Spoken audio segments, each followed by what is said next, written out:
StudyIQ IAS, अब तैयारी हुई affordable. Hello, Namaskar, Namaskara, Namaskaram, Namaskar. My name is Pooja Divedi. Welcome to my class, The Daily Current Affairs, where we will understand those important news of the past 24 hours that will be important, of course, from the perspective of UPSC Prelims 2023. Now, as I always ask you, is to pay attention because we have to develop skills rather than just mug up the facts. The skills pertain to understanding the demand of the question, be it prelims or be it mains. So be very mindful about reading the statements, be tactful when it comes to understanding the trick questions. I also ask my students not to make any sort of notes because I expect undivided attention. In these classes, more than note making, it is understanding how to tackle the questions. So I provide the PDF through my Telegram channel. You can follow me. The Telegram goes like Pooja Divedi UPSC. If you have any doubts or questions regarding this examination or whatever I teach in the class, you can follow me on my Instagram and ask me there, and also threads. Moving on. These are the various events that we have to cover today. First of all, let's talk about India-Sri Lanka relations. We have to consider the statements. India has a free trade agreement with Sri Lanka. India is the largest source market of tourists visiting Sri Lanka. India has also an open sky agreement with Sri Lanka since 2008. So what do we have to see? How many statements are correct? Recently, the president of Sri Lanka, Ranil Wickremesinghe, today he will be on a visit. And that is why this question has been asked. So the first statement is definitely correct. We have a free trade agreement with Sri Lanka, which gives both the countries barrier-free capacity to trade with each other. That means reduced tariffs and quotas, and of course, other ease of doing business index as well. So this first statement is definitely correct. India is also the largest source market for tourists in Sri Lanka. From our country to their country, the most number of tourists go. So first is correct, second is also correct. India also has an open sky agreement with Sri Lanka, which provides Sri Lanka proper facilities to develop air facility routes from India to Sri Lanka in different airports. So it's not since 2008, it has been developed recently. So first is correct, second is also correct, but third is not. 2 only will be the correct answer over here, and I have already told you about the president's visit, but I'd also like to add one thing, that India provided $5 billion loans in amount to Sri Lanka during its crisis in 2022, when Sri Lanka was hit by a severe crisis because of the COVID-19 pandemic and rampant corruption. With this move of India, the IMF also provided $3 billion to the country of Sri Lanka. So that was one thing that we had to cover. India signed free trade agreement with Sri Lanka in 2000. This is an agreement which gives barrier-free trade capacities to both the countries in fields such as infrastructure, connectivity, transportation, education, livelihood, housing, health, rehabilitation, as well as industrial development. India has traditionally been among Sri Lanka's largest trade partner, and it remains among the largest trade partners of India in SAARC. SAARC is a regional association that goes by the name South Asian Association for Regional Cooperation, consisting of 8 countries. Afghanistan is also one of them. Countries include, of course, Nepal, Afghanistan, Bangladesh, Bhutan, India, Maldives, Sri Lanka, and Pakistan. And this establishment came into being with the help of Dhaka Charter on 8th December 1985. The secretariat of it is in Kathmandu, Nepal, and it is there since 1987. So here also Sri Lanka is standing first when it comes to trading. India was Sri Lanka's largest trading partner with an overall bilateral merchandise trade of how much? 5.45 billion US dollars in 2021. India is also one of the largest contributors to foreign direct investment by different companies. The total FDI from India so far exceeds 2.2 billion US dollars. In 2021, India was the largest source of FDI for Sri Lanka. Now, Sri Lanka wants to bypass China. China has already shown its true colors when it comes to the recent crises, when it did not step up to help up Sri Lanka. But India, on the other hand, helped Sri Lanka like the big brother it is in this region. In different areas, we are investing, such as petroleum, retail, tourism, and hotels, manufacturing, real estate, telecommunications as well, and banking and financial services. India has been the largest source market for tourists in Sri Lanka.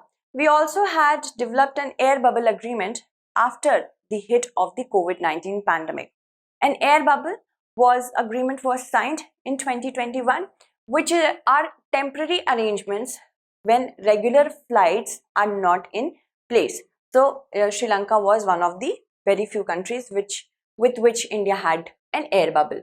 Open Skies Agreement was signed in 2016, under which Sri Lankan Airlines have been given unlimited number of flights to 6 Indian airports, namely Delhi, Mumbai, Hyderabad, Kolkata, Bengaluru and Chennai.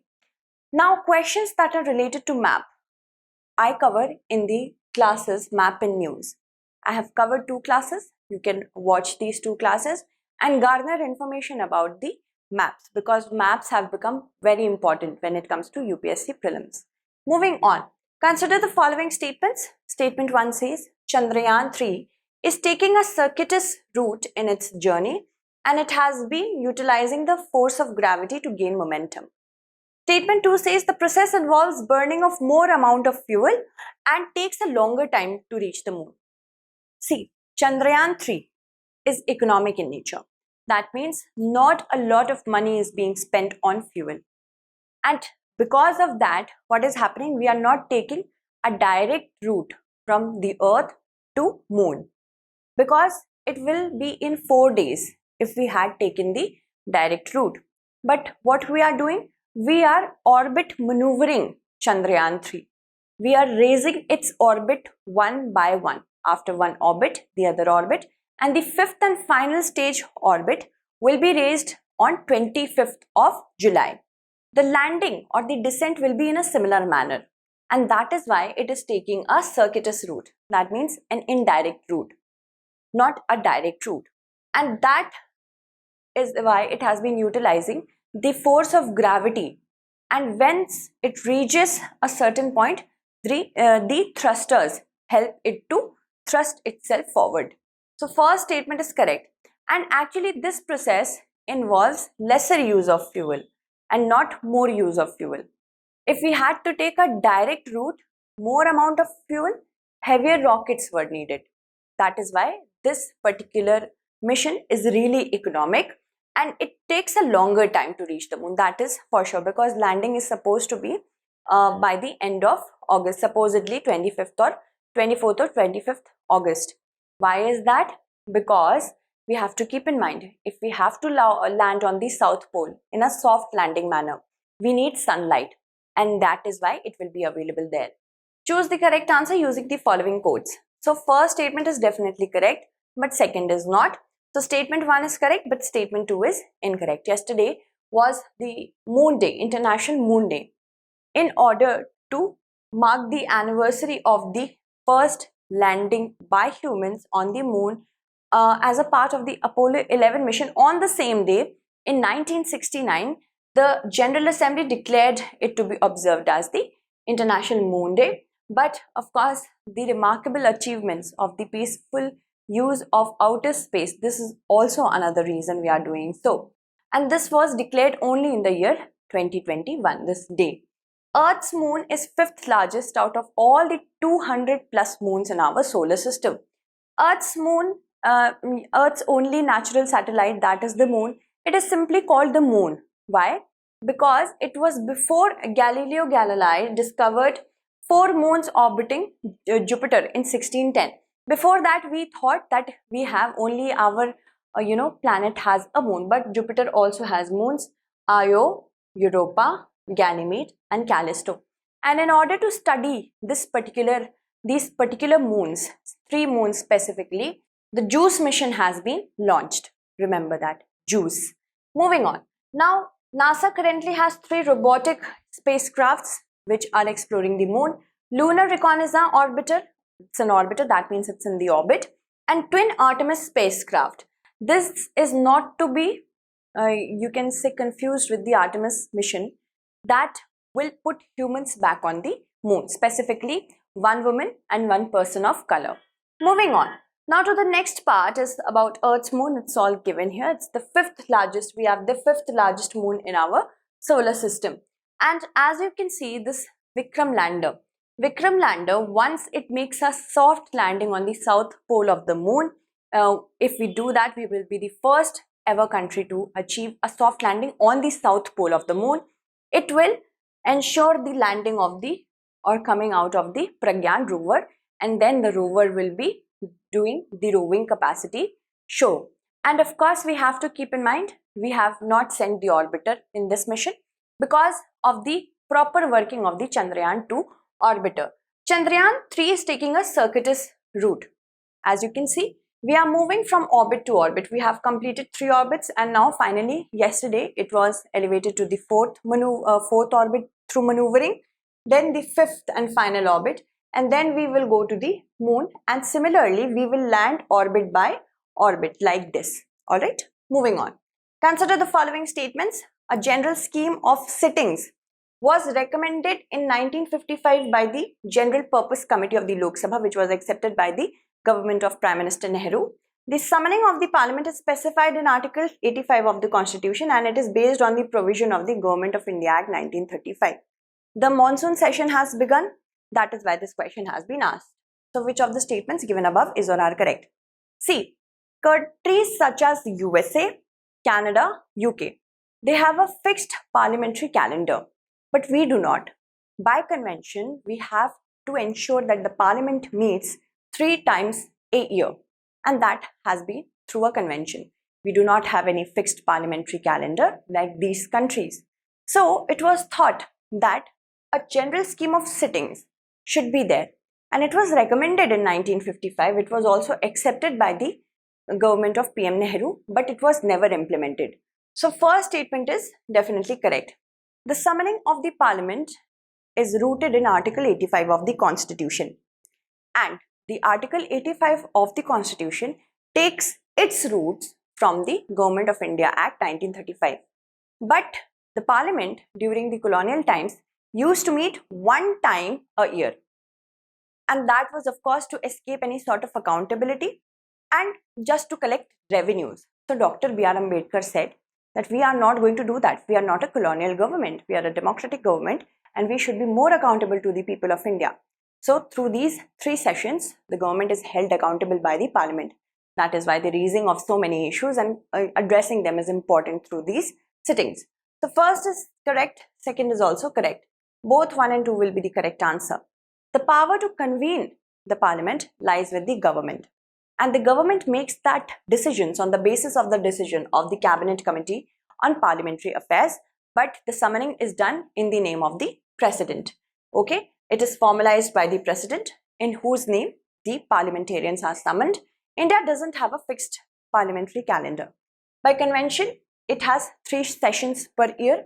The longest is the budget session, which starts by the end of January and concludes by the end of April or the first week of May. It also has a recess because, of course, scrutinizing the budget is important.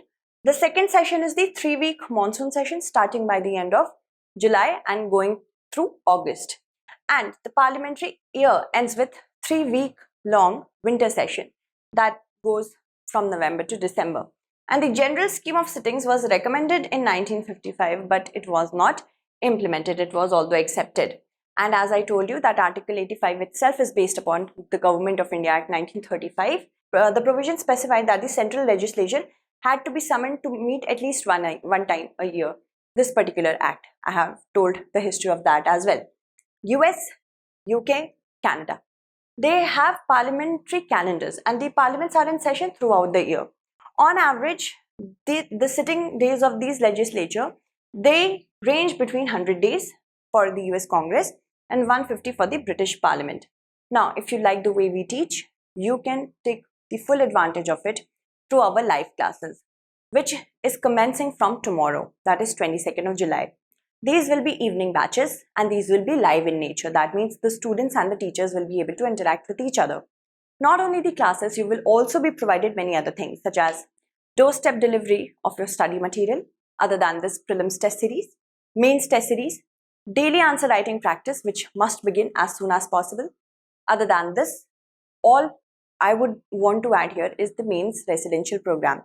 For those students who are going to qualify prelims 2024, they will be called to the StudyIQ's campus where you shall be directed to have lodging facilities. That means everything included, food and edibles. You just have to prepare. And then we have an arduous at least two promised mocks as well. So if you use the code PDLive, here it is, PDLive, you can avail the courses at just rupees 29,999. We have so less time left. We need to ensure that we take action as quick as possible. The batches will be available in Hindi, English and English. Do use the code. Do avail this very important batch that we have launched. Moving on. With respect to the National Commission for Women, consider the following statements. It's a statutory body. Its chairperson must be a woman only as specified in the Act, and it has the power that is vested in a civil code. So what do we have to see? We have to see how many statements are not correct. First statement is definitely correct. It has been developed with the help of an act, the National Commission for Women Act 1990. This body came into existence in 1992 under the same act. Whenever any body comes into establishment by the help of an act, it is a statutory body. So first statement is correct. This is conceptual question that UPSC can put. Another very important thing that you have to know is that the act doesn't specify that the chairperson has to be a woman. Also remember that. But we have seen that mostly all the chairpersons have been women. But it has not been specified in the act. So second statement is incorrect. And yes, with respect to summoning of evidences and of course calling people to testify, it has the powers that is vested in a civil code. So first statement is correct, third is correct, second is not correct, we had to select the not correct one, right? So one only will be correct answer, will be the correct answer. The Manipur incident has been condemned by the National Commission for Women and it has taken suo motu, that means by itself, not by the help of any petition or appeal, suo motu cognizance of the incident and asked the DGP of Manipur to take strict action as soon as possible. In 1992, this body was established by the name National Commission for Women Act 1990 for women. And the authority is there to review constitutional safeguards that is available to women. Also, it facilitates redressal mechanism and also take legislative measure to curb any sort of disparity. It also provides the government with the advice to make policies that are beneficial for the welfare of women, and it has the powers that are vested upon the civil code. The first commission ever was chairpersoned by Jayanti Patnaik, and the first male member of the National Commission for Women, not chairperson but male member, was Alok Rawat, IAS. Okay, moving on. The central government shall constitute a body to be known as the National Commission for Women and a chairperson committed to the cause of women to be nominated by the central government. Not anything about only a woman could be.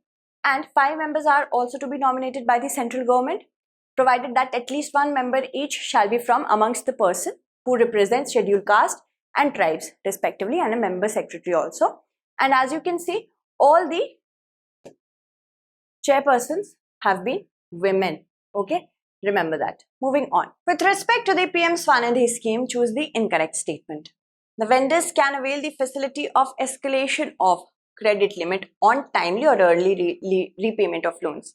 That means if a vendor has repaid the loan on time or repayment has been made early, then they can increase the credit limit. It was launched by the Ministry of Social Justice and Empowerment. It has been extended till December 2024, and vendors can avail a working capital loan of rupees 10,000. Okay, so what do we have to see? Here I would also like to add per year. That would be per year.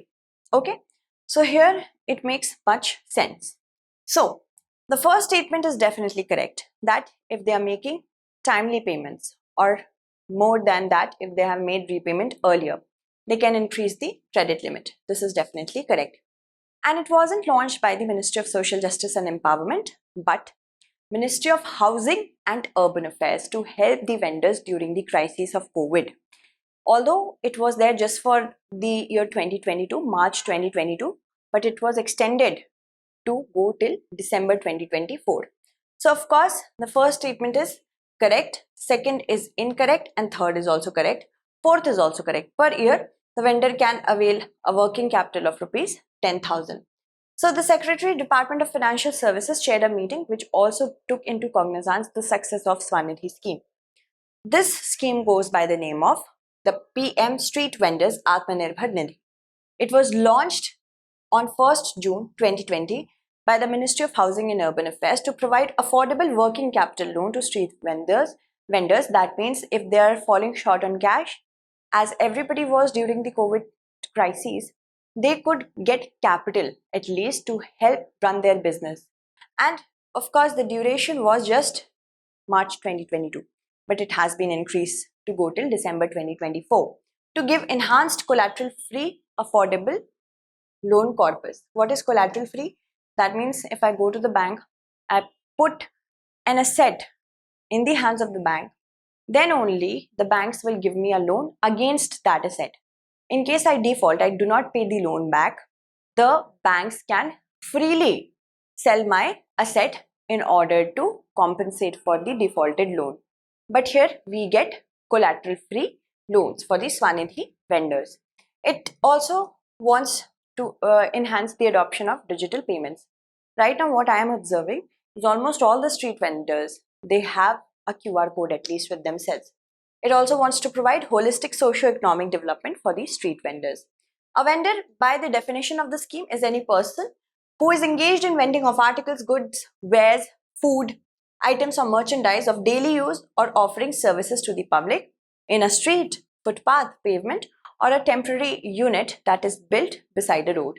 Vendors can avail a working capital of loan of up to rupees 10,000. Repayment in monthly installments in a tenure of 1 year should be done.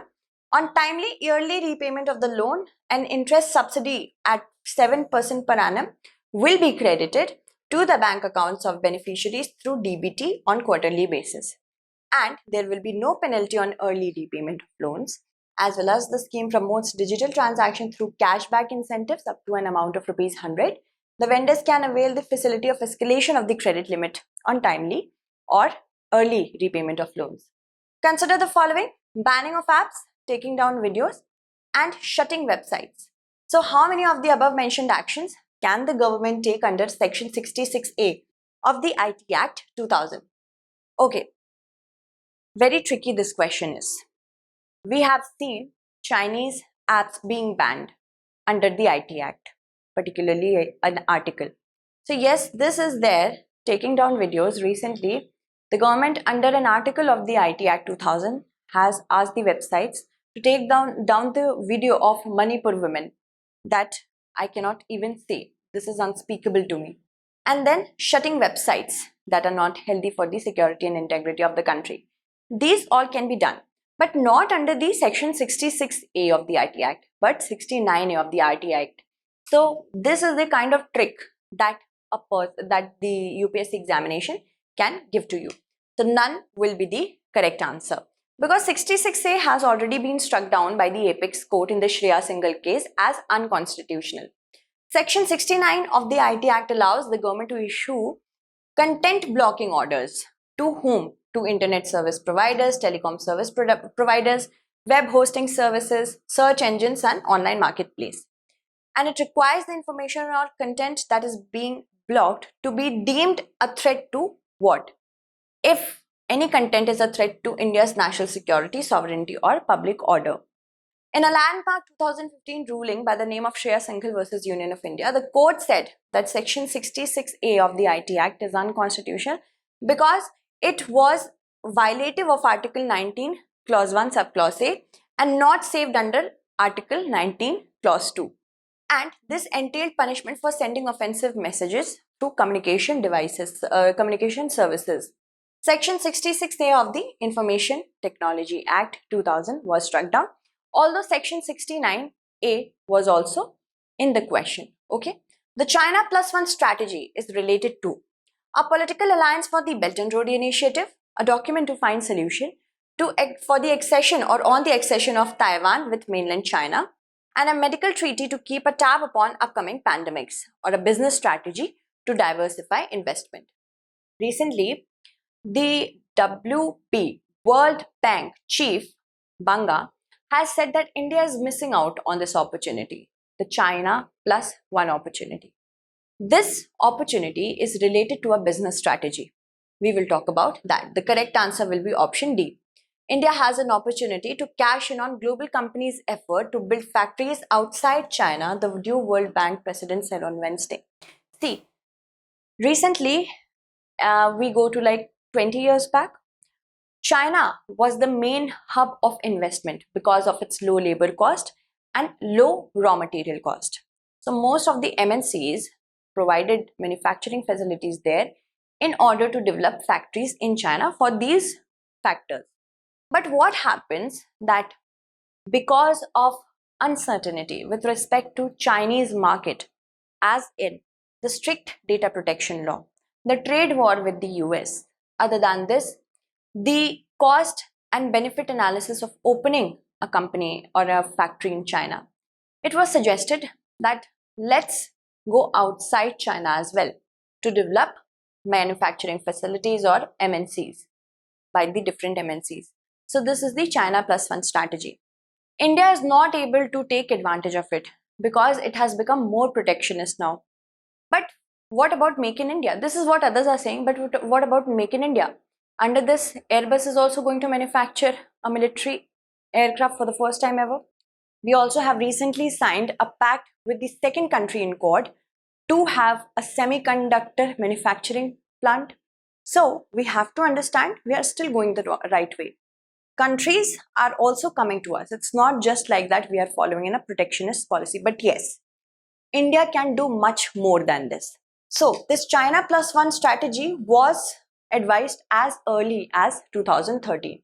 And it's a global business strategy in which companies avoid investing only in one country, that is China, to diversify their business to alternative destination.